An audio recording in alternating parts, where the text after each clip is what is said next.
the Spanish finally took Haarlem, their army moved north to the small city of Alkmaar. Angered by the great cost of defeating Haarlem, the Duke of Alba swore that no man, woman, or child in Alkmaar would be left alive.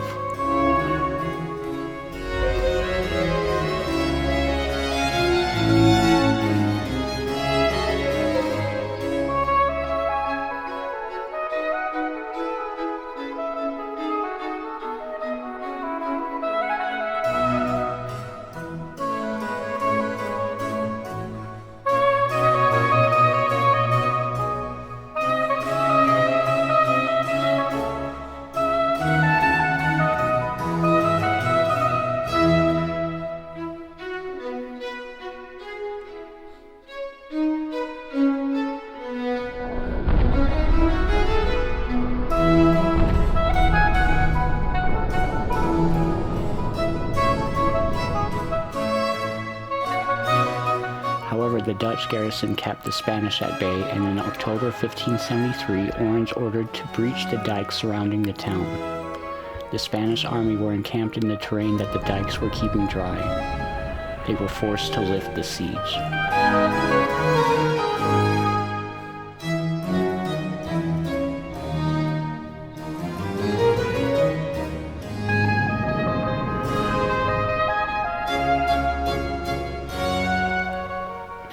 Just as Haarlem was able to subsist against the Spanish by the rebel navy using Haarlem Lake, Alkmaar was supplied by the Sea Beggars using the Zuiderzee. To eliminate the enemy, a Royalist fleet from Amsterdam was built, including a massive 250-ton warship named Inquisition.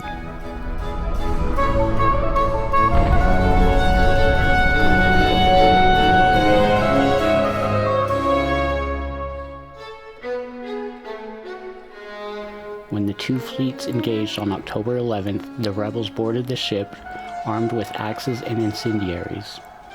Over a period of 24 hours, the Inquisition was boarded and attacked. The Royalists surrendered after a rebel climbed the mast and confiscated the flag.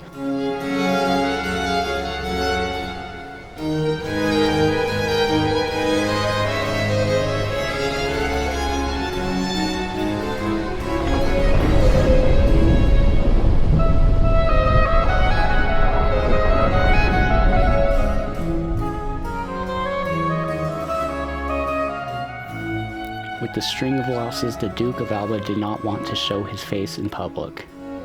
After 7 years, the Iron Duke was recalled back to Spain.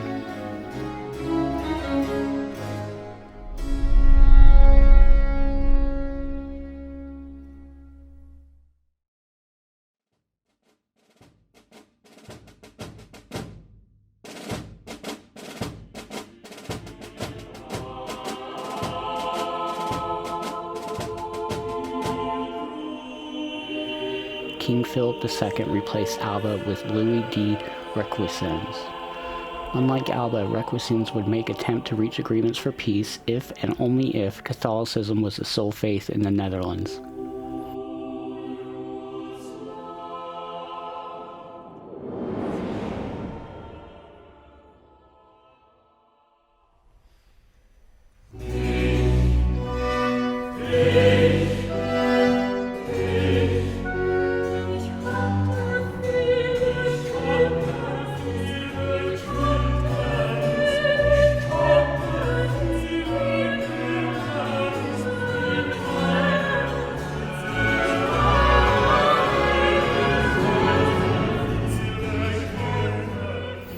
After the failures of Haarlem and Alkmaar, a Spanish detachment was ordered south to siege the city of Leiden.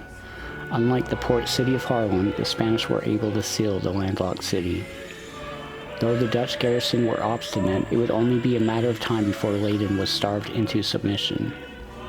Louis of Nassau raised an army in Germany to create a diversion. As planned, the Spanish lifted their siege. However, the garrison from Antwerp marched out as well.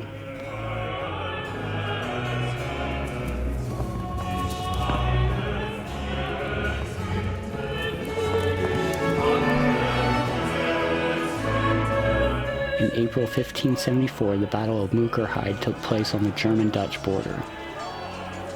Initially, the fighting went well for Louis and the Protestants, but once the Spanish reserves began streaming in, the Germans were overwhelmed. No mercy was shown by the Spanish, and many of the retreating soldiers drowned.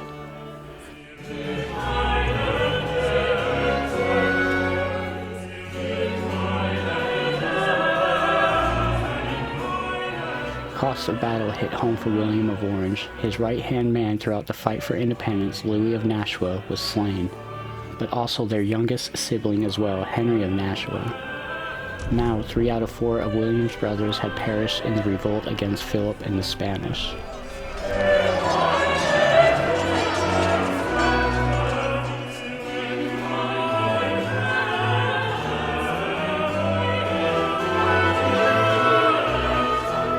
The citizens of Leiden were surprised to see the besiegers return to their city.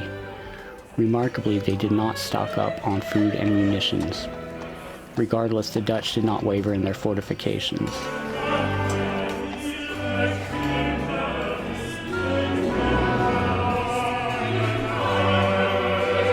When starvation began to unsettle some of the citizens, Mayor Peter van der Werf declared that he would chop off his arm and let it be eaten. Even after a month of no food, the citizens of Leiden refused negotiations. Though the farms surrounding the region would be ruined for years, Orange ordered a dike to be breached.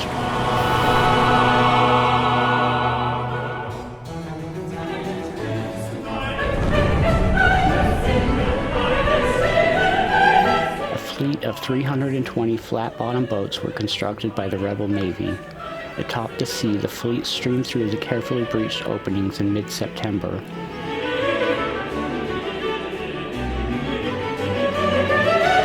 Avoiding enemy fortresses and going by way of canal whenever possible, the beggars weaved closer to Leiden. On the first day of October, the fleet reached the last enemy position on a mere 2 feet of water. The Spanish in the fort of Lemmen fled upon sight of the navy. The 800 veteran sailors threw loaves of bread up in the air, celebrating their arrival into the city on October 3, 1574. Rightfully celebrated as an amazing feat by the rebels, Orange thereafter was viewed by his followers as someone who could pluck the stars from the sky and bring the sea to the people.